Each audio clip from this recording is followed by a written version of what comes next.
There's a saying from Wolof elders that goes like this: a seed buried in silence will one day break the earth. For years, Senegal was that buried seed, calm on the surface, but boiling beneath. Stable on paper, but suffocating in reality. Smiling in public, but wounded in the streets. And in 2024, that seed broke through. Tonight, we uncover how Senegal, once praised as the model democracy, shook the world by choosing a new path. A path shaped by young people, not old networks. A path that loosened the grip of offshore agendas. A path that told the continent, Africa may bend, but we will not break. To understand what happened, you must go back. For decades, Senegal lived under rising tension, economic stagnation, youth unemployment, rising cost of living, a political elite increasingly detached from reality, and growing anger at external influences shaping national decisions.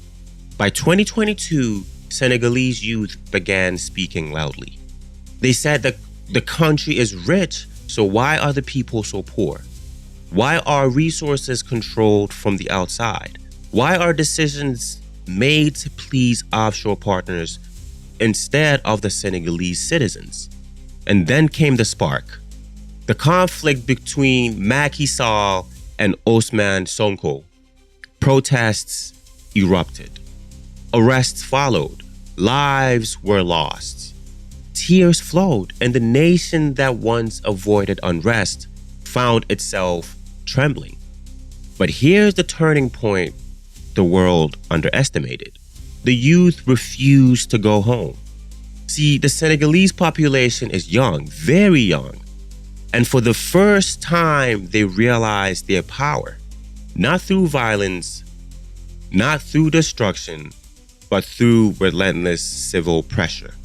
When Ousmane Sonko was blocked from running, right, many expected the movement to collapse. But this is where Senegal taught this powerful lesson. Revolution is bigger than one person. Bassirou Faye, Sonko's ally and colleague and trusted political companion, became the face of the movement. Within days of being released from detention, he walked into the elections, and the entire country shifted. What made this alliance so powerful? Well, for starters, they spoke the people's language. Not complex speeches, not diplomatic jargon, simple truths. Jobs, dignity, justice, sovereignty. They also challenged offshore economic control, especially around fisheries, mining, oil and gas, infrastructure deals, and loan dependency. They also promised a Senegal that decided for itself. And that message, sovereignty, shook old networks to the core.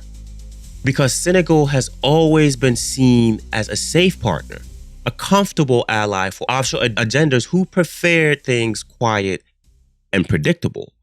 But Sonko and Faye said, a free people will not be managed. And the youth said, we agree. This election wasn't local. It was continental. Because Senegal is a key ECOWAS member, a cultural powerhouse, a diplomatic bridge in West Africa, a symbolic nation often used to test offshore strategy. So when Senegal shifted directions, the shockwaves hit everywhere. ECOWAS felt the pressure. New Senegal leadership challenged the old posture.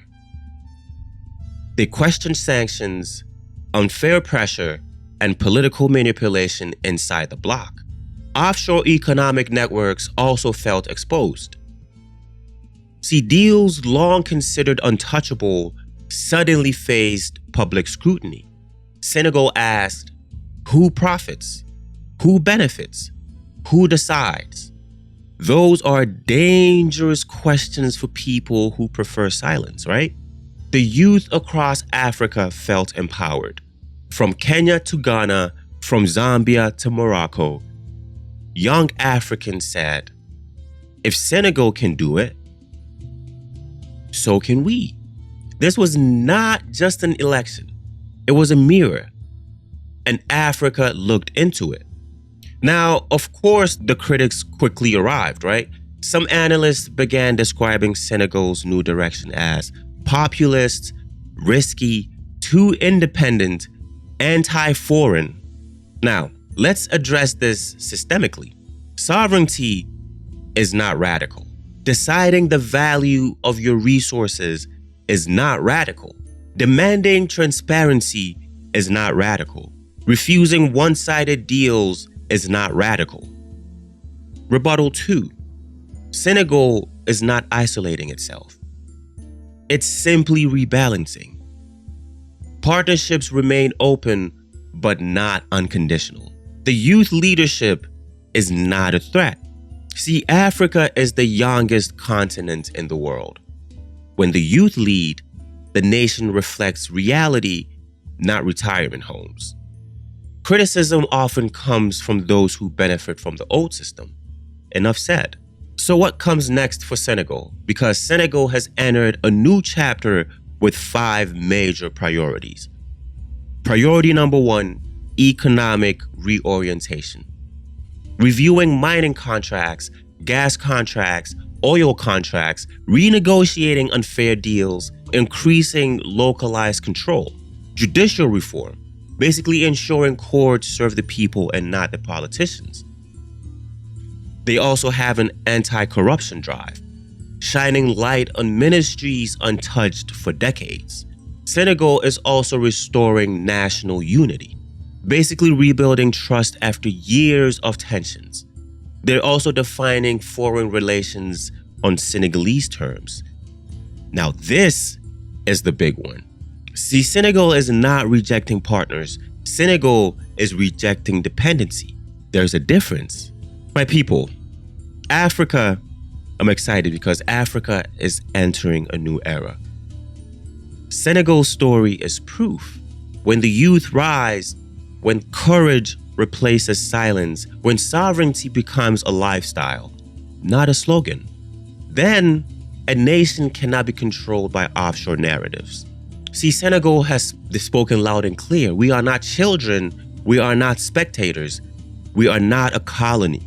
We are a nation, a sovereign nation, and we will decide our fate. This message is bigger than one election.